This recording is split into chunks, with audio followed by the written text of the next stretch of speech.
इस वीडियो में हम लोग डिस्कस करेंगे डीसी मशीन एंड ट्रांसफार्मर के ऑब्जेक्टिव क्वेश्चंस को। ठीक है, ये जो आपका पेपर है ये 2019 इवेंट सेम का है, फोर्थ सेम इलेक्ट्रिकल के लिए है। ठीक है, तो स्टार्ट करते हैं। फर्स्ट क्वेश्चन है कि in DC machine wave winding is employed for getting, कि डीसी मशीन में वेव वाइंडिंग जो होता है ये एम्प्लॉयड किया जाता है क्या चीज़ गेट करने के लिए।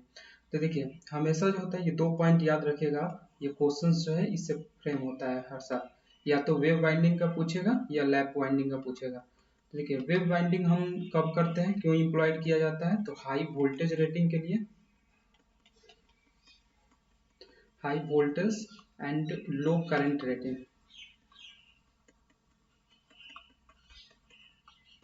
ठीक है, और लैप वाइंडिंग कहाँ यूज करते हैं, तो ये यूज किया जाता है हाई करंट, जस्ट इसका अपोजिट हो जाता है, high current and low voltage rating.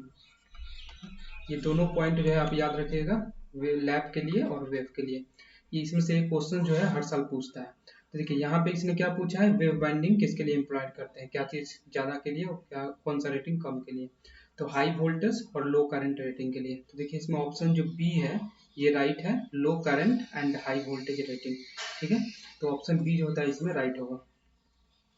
Next question है कि the number of parallel path for 6 pole duplex lap winding will be, कि नंबर ऑफ पैरेलल पाथ जो होता है 6 पोल ड्यूप्लेक्स लैप वाइंडिंग के लिए कितना होगा। तो देखिए लैप वाइंडिंग के केस में क्या होता है कि जो पैरेलल पाथ जो होता है इसको ए से डिनोट किया जाता है, पैरेलल पाथ होता है। तो इसमें पैरेलल पाथ जो होता है नंबर ऑफ पोल्स पे डिपेंड करता है आपका कि कितने नंबर ऑफ पोल्स हैं, और उसके बाद आपका कौन सा वाइंडिंग किया गया है, सिंप्लेक्स वाइंडिंग है, ड्यूप्लेक्स वाइंडिंग है या ट्रिप्लेक्स है। ठीक है, तो देखिए यहाँ पे एम जो होता है फैक्टर होता है ये, और एम का वैल्यू जो होता है ये 1 होगा जब सिंप्लेक्स वाइंडिंग होगा, एम का वैल्यू 2 होगा जब ड्यूप्लेक्स वाइंडिंग होगा। ठीक है, तो यहाँ पे इसने क्या पूछा है, ड्यूप्लेक्स लैप। तो यहाँ पे पैरेलल पाथ आपका कितना होगा, पोल का वैल्यू जो है 6 पोल दिया हुआ है, और ड्यूप्लेक्स लैप वाइंडिंग है तो ड्यूप्लेक्स के लिए 2 यूज करेंगे, तो 2 इंटू 6 यानी कि पैरेलल पाथ आपके 12 हो जाएंगे। तो देखिए इसमें ऑप्शन में सी दिया हुआ है 12, सो ऑप्शन सी जो होता है इसमें करेक्ट होगा। अगर इसमें कोई ड्यूप्लेक्स वाइंडिंग, जैसे ये ड्यूप्लेक्स अगर ना लिखा हुआ है, ठीक है, ड्यूप्लेक्स अगर नहीं लिखा हुआ रहेगा तो हम क्या करते हैं, एम का वैल्यू 1 कंसीडर कर लेते हैं, यानी कि पैरेलल पाथ हमारा बराबर होता है नंबर ऑफ पोल्स के। लेकिन अगर हमारा यहाँ पे ड्यूप्लेक्स लिखा हुआ है तो एम का वैल्यू फिर आपको 2 पुट करना पड़ेगा। तो यहाँ से आप 12 आएगा आंसर, सो ऑप्शन सी जो होता है इसमें राइट होगा। नेक्स्ट क्वेश्चन है कि which of the following is not a part of DC machine, कि कौन सा जो है इसमें ऑप्शन में से ये हमारा पार्ट नहीं है डीसी मशीन का। ठीक है, तो ये फील्ड वाइंडिंग जो है ये होता है, पार्ट होता है, आर्मेचर भी होता है, कम्यूटेटर भी होता है। क्या नहीं होता है, तो आपका डैम्पर वाइंडिंग नहीं होता है। ये डैम्पर वाइंडिंग जो है सिंक्रोनस मोटर में यूज करते हैं हंटिंग प्रॉब्लम को रोकने के लिए, और दूसरा स्टार्टिंग टॉर्क प्रोवाइड करने के लिए। तो ये डैम्पर वाइंडिंग जो होता है आपका पार्ट नहीं होता है डीसी मशीन का, सो ऑप्शन डी जो होता है इसमें राइट होगा। ठीक है, ये पूछ रहा है कि नॉट ए पार्ट, तो फील्ड वाइंडिंग, आर्मेचर, कम्यूटेटर ये तीनों पार्ट होता है, लेकिन डैम्पर वाइंडिंग जो होता है नहीं होता है, सो ऑप्शन डी जो होता है इसमें राइट होगा। नेक्स्ट क्वेश्चन है कि in DC machine the sparking at the brushes is due to, कि डीसी मशीन में स्पार्किंग जो होता है ब्रशेस पे किसके कारण होता है, तो ये जो है आर्मेचर रिएक्शन के कारण होता है, सो ऑप्शन ए जो होता है इसमें राइट होगा, आर्मेचर रिएक्शन। नेक्स्ट क्वेश्चन है कि in DC series motor the torque develop before magnetic saturation is, कि जो डीसी सीरीज मोटर जो होता है उसमें जो टॉर्क डेवलप होता है बिफोर मैग्नेटिक सैचुरेशन वो किसके प्रोपोर्शनल होता है। ठीक है, टॉर्क। तो देखिए जो हमारा डायग्राम होता है टॉर्क और करंट का, अगर हम डायग्राम ये इसका ड्रॉ करें कैरेक्टरिस्टिक, ये है टॉर्क वाई एक्सिस पे, करंट जो है हम यहाँ पे ले लेते हैं एक्स एक्सिस पे। तो इसका वेवफॉर्म क्या होता है, ऐसा जाता है ऐसे, और फिर सेचुरेशन के बाद ऐसा हो जाएगा, यानी कि ये जो पॉइंट है आपका यहाँ से यहाँ तक, यह है आपका आफ्टर सेचुरेशन, और ये जो है आपका बिफोर सेचुरेशन। ठीक है, बिफोर सेचुरेशन होता है। तो यहाँ पे जो टॉर्क होता है वो डायरेक्टली प्रोपोर्शनल होता है आई ए स्क्वायर का। ठीक है, जो आर्मेचर करंट होता है उसके स्क्वायर के डायरेक्टली प्रोपोर्शनल होता है जो हमारा टॉर्क डेवलप होता है डीसी सीरीज मोटर में। तो देखिए इसमें डायरेक्टली प्रोपोर्शनल है किसके, square of the armature current के। तो ऑप्शन डी जो होता है इसमें आपका राइट होगा, डायरेक्टली प्रोपोर्शनल होगा square of the armature current. Next question है कि the speed of a 4 pole DC series motor at no load will be, कि जो स्पीड जो होता है 4 पोल डीसी सीरीज मोटर का नो लोड पे आपका क्या होगा। तो इसमें जो स्पीड जो होता है ना ये इन्वर्सली प्रोपोर्शनल होता है हमारे फ्लक्स के, ठीक है। तो अगर सीरीज मोटर का बोले तो सीरीज मोटर के केस में क्या होगा, अगर नो लोड होगा तो उस समय आर्मेचर करंट कोई भी करंट फ्लो नहीं करेगा, आर्मेचर करंट नहीं फ्लो करेगा तो आपका फ्लक्स जीरो हो जाएगा, यानी कि लगभग जीरो के बराबर होता है। तो जब फ्लक्स मिनिमम होगा ना तो आपका स्पीड बहुत ज़्यादा हाई हो जाता है। तो इसका स्पीड जो है आपका नो लोड पे इनॉर्मसली जो होता है हाई होता है, यानी कि बहुत ही अत्यधिक ज़्यादा होता है। इसलिए देखिएगा आप कभी भी डीसी सीरीज मोटर को नो लोड पे हम लोग स्टार्ट नहीं करते हैं। क्यों? बिकॉज इसका स्पीड जो होता है बहुत ज़्यादा हाई होता है। सो ऑप्शन डी जो होता है इसमें राइट होगा, ठीक है। नेक्स्ट क्वेश्चन है कि the torque speed characteristic of A DC shunt motor is, कि जो टॉर्क स्पीड कैरेक्टरिस्टिक जो होता है डीसी शंट मोटर का वो कैसा होता है। तो देखिए जो टॉर्क स्पीड कैरेक्टरिस्टिक जो होता है ना, ये है इसका टॉर्क स्पीड कैरेक्टरिस्टिक।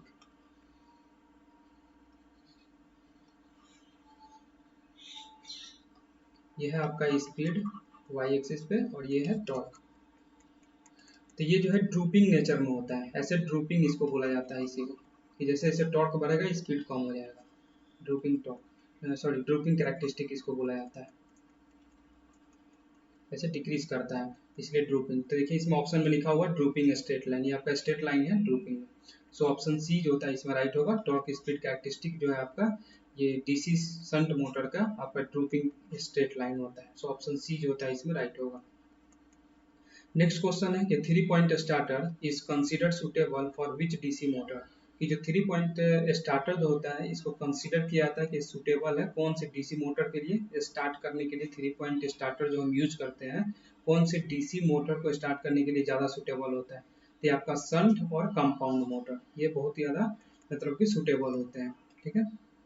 एक चीज़ आप याद रखिएगा कि 3 पॉइंट स्टार्टर अगर पूछे 3 पॉइंट स्टार्टर के लिए तो आपका आंसर होगा shunt as well as compound motor. अगर 4 पॉइंट अगर स्टार्टर बोले, क्योंकि 4 पॉइंट 2 पॉइंट और 3 पॉइंट तीन तरह के हमारे स्टार्टर होते हैं। तो 4 पॉइंट स्टार्टर के लिए कौन सुटेबल होता है, तो केवल आपका शंट मोटर, ठीक है। ये नेक्स्ट एग्जाम में हो सकता है कि क्वेश्चन है तो आप याद रखिएगा।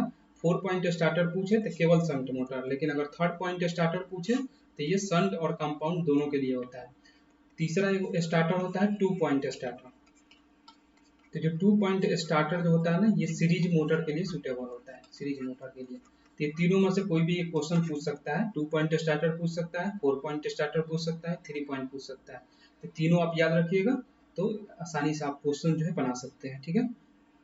नेक्स्ट क्वेश्चन है, इसमें तो आपका ऑप्शन डी होगा क्योंकि 3 पॉइंट पूछा है। नेक्स्ट क्वेश्चन है कि the inductive reactance of A transformer depends on, कि जो इंडक्टिव रिएक्टेंस जो होता है ट्रांसफॉर्मर का वो किस पे डिपेंड करता है। तो ये जो है आपका लीकेज फ्लक्स पे डिपेंड करता है। सो ऑप्शन डी जो होता है इसमें राइट होगा। नेक्स्ट क्वेश्चन है कि transformer is supplying purely resistive load, the power factor on primary side of will be, ठीक है। एक ट्रांसफॉर्मर जो है ये सप्लाई कर रहा है प्योरली रेजिस्टिव लोड को, तो जो आपका पावर फैक्टर जो होगा प्राइमरी साइड में वो क्या होगा, तो ये जो है आपका यूनिटी पावर फैक्टर होगा, ठीक है। तो इसमें ऑप्शन सी जो होता है ये राइट होगा, unity power factor. Next question है कि the open circuit test on a transformer gives, कि जो ओपन सर्किट टेस्ट जो होता है ट्रांसफॉर्मर पर वो क्या देता है, क्या हमें मिलता है ओपन सर्किट टेस्ट से। तो ओपन सर्किट टेस्ट से जो है आपको कोर लॉस मिलता है, और अगर शॉर्ट सर्किट टेस्ट पूछे, शॉर्ट सर्किट टेस्ट, तो इससे हमें कॉपर लॉस मिलता है, ठीक है। तो इसने क्या पूछा है ओपन सर्किट टेस्ट से, तो कोर लॉस मिलता है। सो ऑप्शन ए जो होता है इसमें राइट होगा। नेक्स्ट क्वेश्चन है कि the all day efficiency of A distribution transformer will be high with low, कि जो ऑल डे इफिशियंसी जो होता है डिस्ट्रीब्यूशन ट्रांसफार्मर का वो हाई होगा क्या चीज लो होने से, copper loss, iron loss, operating temperature या copper as well as iron loss. तो देखिए जो ऑल डे इफिशियंसी जो होता है डिस्ट्रीब्यूशन ट्रांसफार्मर का ये हाई होगा जब आपका आयरन लॉस जो होता है लो होगा, ठीक है। सो ऑप्शन बी जो होता है इसमें राइट होगा। कोई कोई बुक में जो है ना या नेट पे सर्च करोगे तो कॉपर लॉस और आयरन लॉस ये दोनों ऑप्शन दिया हुआ है, ऑप्शन डी, लेकिन ये गलत है। आपका आयरन लॉस जो होता है इस पे डिपेंड करता है, ओल्ड इफिशियंसी। अगर ओवरऑल इफिशियंसी पूछे ट्रांसफार्मर का तो कॉपर लॉस और आयरन लॉस दोनों पर डिपेंड करता है, लेकिन अगर ओल्ड इफिशियंसी पूछे और डिस्ट्रीब्यूशन ट्रांसफार्मर का पूछे तो आपका केवल आयरन लॉस पे डिपेंड करता है ये। ठीक है, डिपेंड तो दोनों पर करेगा, यानी कि आपका ये हाई होगा डिस्ट्रीब्यूशन ट्रांसफार्मर का इफिशियंसी, ओल्ड इफिशियंसी, जब आपका आयरन लॉस कम होगा। ठीक है, सो ऑप्शन बी जो होता है इसमें राइट होगा।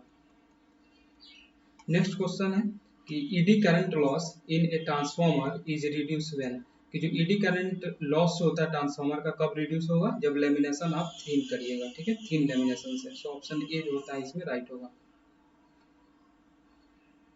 नेक्स्ट क्वेश्चन है कि during short circuit test core loss is negligible because, कि जब हम शॉर्ट सर्किट टेस्ट करते हैं ना तो वहाँ पे कोर लॉस जो होता है हमारा नेग्लिजिबल होता है। क्यों? बिकॉज जो अप्लाइड वोल्टेज जो होता है ना हाई वोल्टेज साइड में वो बहुत ज़्यादा स्मॉल होता है, हेंस स्मॉल म्यूचुअल फ्लक्स होता है, इसलिए कोर लॉस बहुत ही कम मिलता है हमको।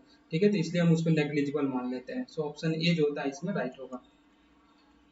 नेक्स्ट क्वेश्चन है कि in auto transformer the power is transfer to load circuit, कि ऑटो ट्रांसफार्मर में जो पावर होता है उसको ट्रांसफर किया जाता है लोड सर्किट में, किससे? इंटायरली कंडक्टिवली, इंटायरली इंडक्टिवली, या बाई बोथ कंडक्शन और इंडक्शन। तो ऑटो ट्रांसफार्मर में दोनों से होता है, कंडक्शन से भी होता है और इंडक्शन से भी होता है। सो ऑप्शन सी जो होता है इसमें राइट होगा। ठीक है, नेक्स्ट क्वेश्चन है कि the iron core in a transformer provides dash path to the main flux, कि जो आयरन कोर जो होता है ना ट्रांसफार्मर का वो प्रोवाइड करता है कितने, कौन सा रिलक्टेंस का पाथ जो होता है मेन फ्लक्स होती है, हमेशा लो रिलक्टेंस पाथ को प्रोवाइड करता है आयरन कोर। ठीक है, सो ऑप्शन ए जो होता है इसमें राइट होगा। नेक्स्ट क्वेश्चन है कि 50 हर्ट्ज सिंगल फेज ट्रांसफार्मर है, हैज हिस्टैरिसीस लॉस 200 वाट दिया है, ईडी करंट लॉस 100 वाट दिया है, कोर लॉस पूछ रहा है कि 60 हर्ट्ज ऑपरेशन पे क्या होगा। ठीक है, यानी कि कोर लॉस पूछ रहा है। तो कोर लॉस जो होता है ना नॉर्मली क्या होता है कि इसको मैं सॉल्व करके बताता हूँ कि जो कोर लॉस होता है ये दोनों का समेशन होता है, किसका? तो जो आपका हिस्टैरिसीस लॉस होता है प्लस ईडी करंट लॉस, ये दोनों का जब समेशन करेंगे ना तो हमको निकलता है कोर लॉस, हमें फाइंड आउट होता है। देखिए अब इसमें क्या होता है कि इसमें जो लॉसेस होते हैं ना, हिस्टैरिसीस जो लॉस होता है उसको हम पी एच से डिनोट कर दे रहे हैं, और जो ईडी करंट लॉस है उसको पीई से डिनोट कर देते हैं। ठीक है, डिनोट किसी से भी कर सकते हैं, कोई भी वर्ड से। तो पी एच जो हिस्टैरिसीस लॉस होता है ये डायरेक्टली प्रोपोर्शनल होता है हमारे फ्रीक्वेंसी के। ठीक है, ये फ्रीक्वेंसी के, और जो आपका ईडी करंट लॉस जो होता है, ईडी करंट लॉस, एक मिनट, जो ईडी करंट लॉस जो होता है ये डायरेक्टली प्रोपोर्शनल होता है आपके फ्रीक्वेंसी के स्क्वायर के। ठीक है, तो देखिए जो आपका हिस्टैरिसीस लॉस जो है इसको, जो सेकंड वाला जो है, फर्स्ट वाला जो है दिया हुआ है कितना हिस्टैरिसीस लॉस, इसने कहाँ पे दिया है हिस्टैरिसीस लॉस 200 वाट, फ्रीक्वेंसी कितना दिया है f1 आपका कितना है, f1 हम मान लेते हैं, यानी कि जो दिया हुआ है 50 हर्ट्ज, पूछ रहा है कितना पे 60 हर्ट्ज पे, तो इसको हम f2 मान लेते हैं, ये हो गया आपका 60 हर्ट्ज। ठीक है, और उसके बाद जो है इसमें हमको क्या चाहिए PS2 फाइंड आउट करना है, कि आपका 50 हर्ट्ज पे 200 वाट अगर हिस्टैरिसीस लॉस है तो 60 वाट पे कितना होगा। तो देखिए क्योंकि डायरेक्टली प्रोपोर्शनल होता है तो हम ये लिख सकते हैं कि PS2 divide by PH1 equals to F2 divide by F1। ठीक है, तो जो PS2 जो होगा ये हो जाएगा PH1 F2 divide by F1। तो इसमें PH1 का वैल्यू कितना है 200 है, मल्टीप्लाइड कर देंगे, F2 का वैल्यू कितना है 60 है, और F1 का वैल्यू जो है ये 50 है। ठीक है, जब इसको सॉल्व करिएगा तो इसको सॉल्व करके कितना आएगा 144, 240 आएगा। आई थिंक मैं एक बार सॉल्व कर लेता हूँ इसको, 60 डिवाइड बाई 50, 240 आएगा। तो इसका जो वैल्यू आएगा वो आएगा आपका 240 वाट। ठीक है, यानी कि जो हमारा PS2 जो आया वो आया कितना 240 वाट 60 वाट्स पे। ठीक है, अब हम हिस्टैरिसीस लॉस निकाल लिए, अब हम निकालते हैं इसमें eddy current loss. Eddy current loss क्या है PE2 को जो होता है हमको फाइंड आउट करना है, तो PE1 का वैल्यू कितना दिया हुआ है इसमें 100 वाट दिया हुआ है शुरू में, 100 वाट। ठीक है, फ्रीक्वेंसी इसमें कितना है, 50 हर्ट्स है। हमको निकालना है कितने फ्रीक्वेंसी पे, तो 60 हर्ट्स पे। ठीक है, 60 हर्ट्स पे हमें फाइंड आउट करना है। तो इसका वैल्यू क्या होगा, Pe2 divide by Pe1 equals to हो जाएगा F2 डिवाइड बाई F1। यानी कि Pe2 का जो वैल्यू होगा वो हो जाएगा Pe1 F2 divide by F1। ठीक है, Pe1 कितना मिला है हमें, 100 दिया हुआ है क्वेश्चन में, और निकालना कितना पे है, 60 हर्ट्स पे। 50 हर्ट्स जो है हमारा इससे ये दिया हुआ है ऑलरेडी। तो इसको जब सॉल्व करोगे ना, तो ये जीरो और जीरो कैंसिल हो जाएगा। इसको मैं एक बार सॉल्व करता हूँ, तो 6 और 5, सॉरी, एक मिनट, ये जो ईडी करंट लॉस जो होता है ना, वो डायरेक्टली प्रोपोर्शनल होता है फ्रीक्वेंसी के स्क्वायर के। तो आपको ये स्क्वायर लिखना पड़ेगा, ये स्क्वायर ये स्क्वायर। ठीक है, तो 6/5 1/2 हो जाएगा। आंसर का जब आप स्क्वायर करिएगा तो 1.44, और 100 से करिएगा तो 144 जो होता है इसका वाट जो है आंसर आ जाएगा। ठीक है, 144 वाट आएगा। तो आप यहाँ से देख सकते हैं कि जो कोर लॉस होता है दोनों का समेसन होता है, हिस्ट्रेसिस लॉस का। जो कोर लॉस हमारा होगा वो क्या होगा, PS2 प्लस Pe2। तो दोनों को जब हम समेसन करेंगे तो ये हो जाएगा 240, और ये आया 60 हर्ट्स पे हमारा 144। तो जब इसको ये जो है ऐड करोगे तो ये हो जाएगा 4, 8 और 3, यानी कि 384 वाट जो है आपका आंसर हो जाएगा टोटल। ठीक है, तो देखिए इसमें ऑप्शन में जो है दिया हुआ रहेगा 384। सो ऑप्शन बी जो होता है इसमें आपका राइट हो जाएगा। ठीक है, ये वाला मेथड जो है आप इसको ध्यान से एक बार देख लीजिएगा। यही मेथड से आप क्वेश्चन बनाइएगा जब भी आपको फ्रीक्वेंसी डिफरेंट डिफरेंट पे पूछे कि लॉसेस क्या होगा तो। ठीक है, नेक्स्ट जो क्वेश्चन है वो है कि in ideal transformer winding should have, कि आइडियल ट्रांसफॉर्मर के केस में आपका वाइंडिंग के पास क्या होना चाहिए। तो देखिए, जब आइडियल बोल दिया क्वेश्चन में तो इसका मतलब इसके पास ओमिक रेजिस्टेंस कोई भी नहीं होना चाहिए, कोई भी साइड में, आइदर साइड प्राइमरी या सेकेंडरी साइड कोई भी रेजिस्टेंस नहीं होना चाहिए। So no ohmic resistance. So option D जो होता है इसमें राइट होगा। नेक्स्ट क्वेश्चन है कि which of the following connection of A transformer will have highest secondary voltage, कि कौन सा जो हमारा कनेक्शन है जिस ट्रांसफॉर्मर का जिस पे हाईएस्ट सेकेंडरी वोल्टेज होगा। तो कब होगा, जब आपका प्राइमरी जो है डेल्टा में कनेक्टेड होगा और सेकेंडरी जो है आपका स्टार में कनेक्टेड होगा। ठीक है, सो ऑप्शन बी जो होता है इसमें आपका राइट हो जाएगा, प्राइमरी डेल्टा और सेकेंडरी जो होता है जब आपका स्टार में कनेक्टेड हो जाएगा तो। नेक्स्ट क्वेश्चन है कि instrument transformer are used on AC circuit for extending the range of, कि जो इंस्ट्रूमेंट ट्रांसफार्मर जो होता है यूज किया जाता है एसी सर्किट में एक्सटेंड करने के लिए किसका रेंज को, तो एमीटर का, वोल्ट मीटर का, वाट मीटर का, तीनों का करते हैं। ठीक है, सो ऑप्शन डी जो होता है इसमें राइट होगा। करंट ट्रांसफार्मर यूज करते हैं, इंस्ट्रूमेंट ट्रांसफार्मर हमारा करंट ट्रांसफार्मर होता है, पोटेंशियल ट्रांसफार्मर होता है। तो सीटी जो होता है मीटर का रेंज बढ़ाएगा, पीटी जो होता है वोल्ट मीटर, दोनों यूज करेंगे तो वाट मीटर का बढ़ा देगा। ठीक है, सो ऑप्शन डी जो होता है इसमें राइट होगा, ऑल ऑफ दी अबव। ठीक है, तो अगर आपको इसमें कोई भी अगर इसमें डाउट हो वीडियो में तो आप जो है कमेंट बॉक्स में पूछ सकते हैं। ठीक है, अगर आपको वीडियो अच्छा लगे तो लाइक से शेयर एंड सब्सक्राइब करिए। Thanks for watching this video.